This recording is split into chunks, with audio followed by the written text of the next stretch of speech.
Tudo bem? E esse é o nosso primeiro X da questão do ano de 2020.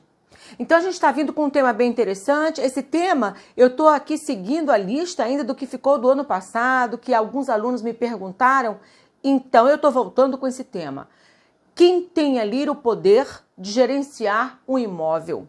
É o seu usufrutuário ou o seu proprietário? Na verdade, esse exemplo, não é, que eu vou citar aqui é de um aluno que o pai, viúvo, tá, recebeu o usufruto da sua mulher falecida por testamento daquele imóvel. Claro, existiam outros imóveis, tá? E ele deixou esse imóvel para o seu cônjuge sobrevivente, que é o viúvo, né? Pai desse meu aluno.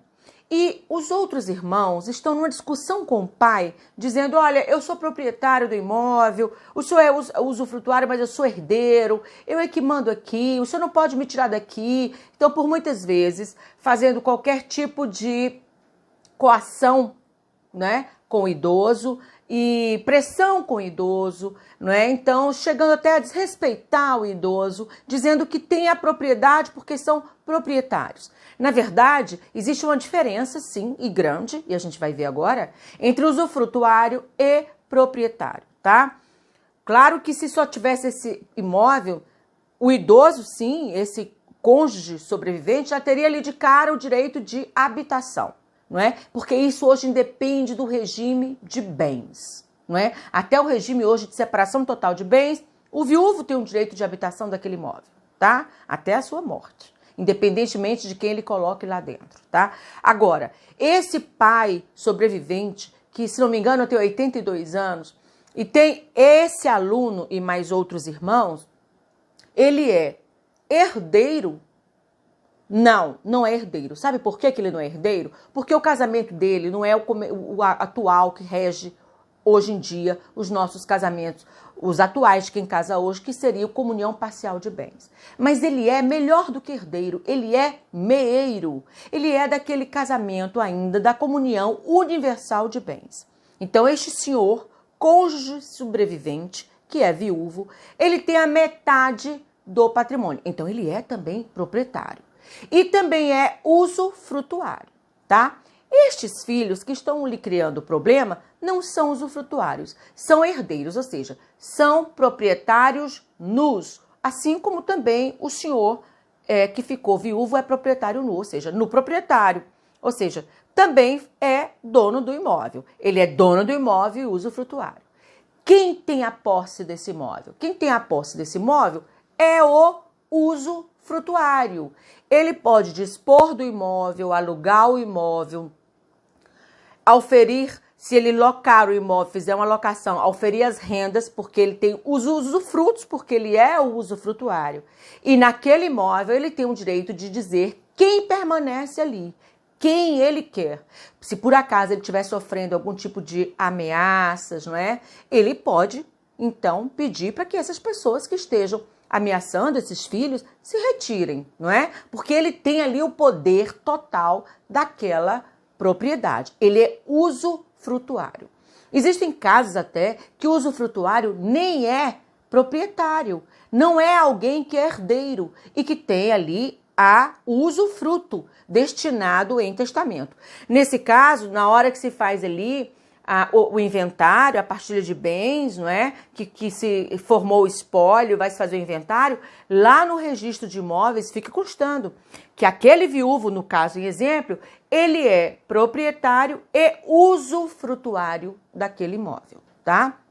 Então, o usufrutuário é quem vai ali reger aquele imóvel, ter autonomia sobre aquele imóvel, auferir rendas daquele imóvel, tá? E ter sua total administração. Tá lá no Código Civil, no artigo 1403, inclusive, no inciso 1, que ele vai manter aquele imóvel, não é? Como ele recebeu, ele vai conservar aquele imóvel. E no inciso 2 está dizendo, inclusive, que o usufrutuário é quem tem ali o direito, não é, de pagar o IPTU daquele imóvel. É lógico que se ele alugar para alguém, que o inquilino, se assim tiver no contrato, é quem vai pagar aquele imóvel. Depende daquele contrato, não é? Mas a prova de que ele tem a posse é que, inclusive, o IPTU é dele. E o proprietário, Liana, E os proprietários, como é que ficam, né? Os demais proprietários. Os demais proprietários vão ter que esperar o usufrutuário morrer, falecer, para que eles possam ter o domínio sobre esse imóvel. Liana, você está querendo me dizer, então, que esse usufrutuário pode vender esse imóvel? Não, ele não pode vender, tá? Ele pode, como diz bem o nome, usufruir. Então, ele pode morar, ele pode alugar, ele pode arrendar, ele pode oferir lucros, mas ele não pode vender, tá? Porque o imóvel vai ficar destinado para, depois do falecimento do usuário, sim, será ali partilhado igualmente entre os seus proprietários, ok? Então, eu espero ter elucidado essas dúvidas. Não há nenhum tipo de dúvida. E se eu quero dizer para esse meu aluno que se esse seu pai, esse idoso, estiver sofrendo algum tipo ali de ameaças ou alguma coisa de extrato, de desrespeito, então ele deve sim comunicar ali à delegacia do idoso, não é? Que a delegacia do idoso, ela está ali preparada para esse amparo, tá bom? E não precisa ser ele, quaisquer filhos, aliás, qualquer pessoa, qualquer vizinho que veja ali um idoso sofrendo qualquer tipo de abuso, pode se dirigir à delegacia do idoso, não é? E fazer essa denúncia. Não precisa que o idoso vá. Inclusive, na averiguação do delegado, o idoso pode até negar, né, que sofreu esse abuso, mas serão ouvidos, sim, vigias, pessoas perto, vizinhos, porteiros, se assim tiver, os outros filhos serão ouvidos, não é? Como prova, tá bom? Então, o usufrutuário, ele usufrui na posse e o proprietário, ele é o proprietário, mas ele não tem a posse. Ficou claro? Espero que sim. E olha, eu recebo aqui vocês de braços abertos em 2020, aguardando novos temas para os nossos próximos encontros, tá bom? Tchau, tchau.